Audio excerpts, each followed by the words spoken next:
Yeah, and I've got a list of so many Chinese laws here that enable the CCP to march into any foreign company that is in China and start raiding the place, stealing intellectual property, who knows what else. They did it to Bain Capital.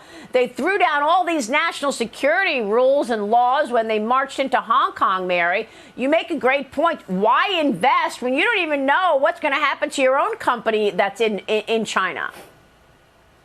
Yeah, look, I think we've been asleep at the wheel for a long time, snookered by this idea that somehow we were dealing with this incredibly sophisticated, long-term thinking leadership in Beijing. No, this is a totalitarian regime.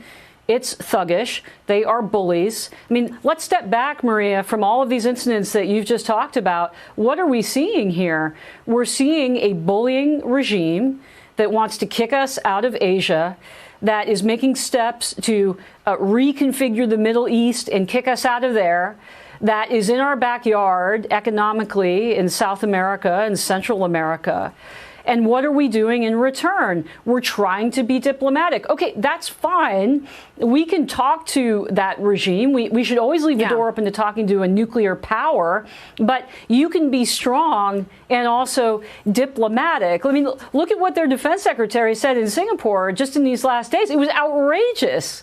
We should be asking, when did the Chinese find activity like sailing through international waters provocative? We've been doing that for more than half of a century. What is the exact moment when they said, oh, gosh, that's so provocative? We need to ask them that question instead of sending officials, right, in the dead of night, junior officials, by the way. Remember, they sent a junior State Department official before these two went to June 4th, sent him over to Hong Kong. We're sending the CIA director over instead of our Secretary of State. Since when did the CIA director go see higher ranking people than our Secretary of State? They are playing us.